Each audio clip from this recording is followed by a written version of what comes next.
Yes, and welcome to Vasily's Garden. Folks, I'm going to pose the question to you. What the hell is going on? Hey? These are ornamental pear trees and they're about to burst into flower. So for those of you who don't know what day or month it is at the moment, it's the 4th or the 5th of July. Whenever you're watching this, that's when we filmed it. Well, we filmed it on the 3rd. So it's broadcasting whenever. So you may be scrolling through the video lines and seeing this video going, okay, what's the problem? Well, the problem is plants are meant to be dormant, and it hasn't gone to its complete dormancy. Yes, they've dropped all their leaves. And it's not just these 3 trees here that I'm talking about. There's a few other plants I'm going to show you shortly that are doing similar things. Some haven't gone dormant at all.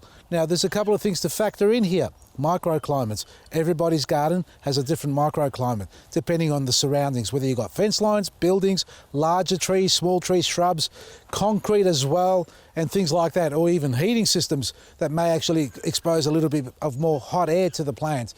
Here, it's straight out in the open, we're in the middle of nowhere, basically, but this microclimate here, it is well protected by comparison to other areas of my garden. We've got a huge pine tree in the background there. We've got lots of trees and shrubs in the further background, which are actually creating more protection. So what's causing it, and is it a concern for your garden? Well, let's go through the other elements besides the microclimate. The season itself, winter, even though it's cold by comparison, I mean, I'm all woolly up and I've got the beanie on because it is chilly.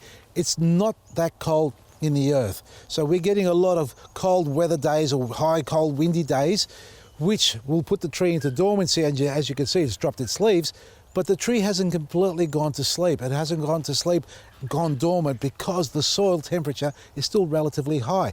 How high? Well, I can't put my finger in there and test it, but I reckon it'd still be sitting around 10 degrees, 12 degrees. It hasn't gone down to 0. Keep in mind, a lot of our plant life is a native, especially our ornamental pear trees and our fruit trees. They come from other parts of the world. So you've got areas where they're actually go into snow seasons. You know, winters are heavy snow periods where the trees are completely covered in ice and snow, and that's putting them to sleep. Whereas here, we've got a relatively mild winter. And as the seasons go by or the years go by, I don't see it getting colder any colder. So I don't call it climate change. I'm just saying there's a cycle of temperatures where one season will be warmer, or 1 year of cycle of seasons will be warmer, and then the next year or two, the temperatures will drop. This hasn't done it last year. It's the first time it's actually happening in July that it's flowering. So should I be concerned? Well, not at the moment. I mean, they've pushed out a few flowers, and I think the whole tree within the next 4 weeks will come into full bloom. And by then, yeah, we're into August, and that's sort of when it should start. So we're about a month and a bit early, I reckon, with our dormancy, because I still got to prune these trees back down. Now, they need to be taken out. There's a lot of upright growth in the middle, which I want to thin out, and that's what I'm going to do with those. So not so concerned with those, and I'm not so concerned about these either, because they're beautiful roses. And look at this, we've got plenty of blooms coming on, and they should be going dormant, folks. Now, admittedly, with these ones here, it's because of the cycle of pruning that's caused these to flower so late in the season. I pruned these back about 4 weeks ago or 5 weeks ago, thereabouts, and they've burst out into flower because, again, the weather has been warm enough for them to keep growing, and they've been happy with that. If the weather was really cold, icy cold and frozen, you know, snow that is, well, these wouldn't have pushed on. And if you don't prune them, like I did 4 weeks ago, well, come over.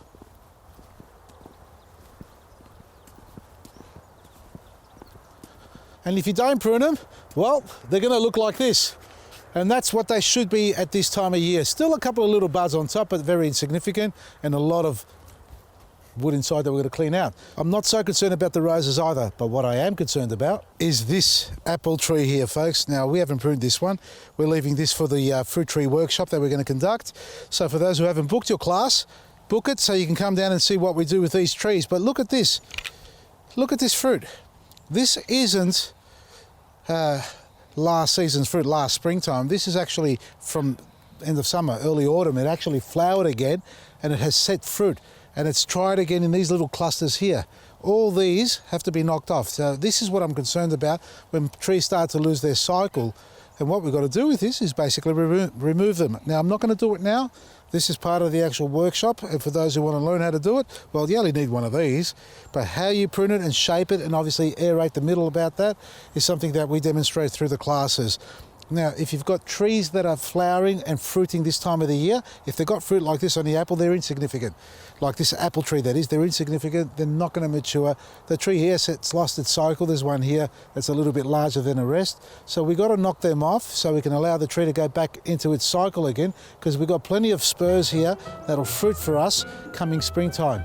So these will have to come off, and again with any other fruit tree. And if you've got a flowering tree, well, enjoy the colours. Hopefully the weather doesn't turn too nasty and knock it right out, but it's a time to be pruning your trees and roses as well. So get out there, clean your secateurs, spray them, prune your plants, knock off the fruit that shouldn't be on there this time of the year, and get ready to fertilise, because we've got a bumper season ahead coming. From Eva Silly, Maresi.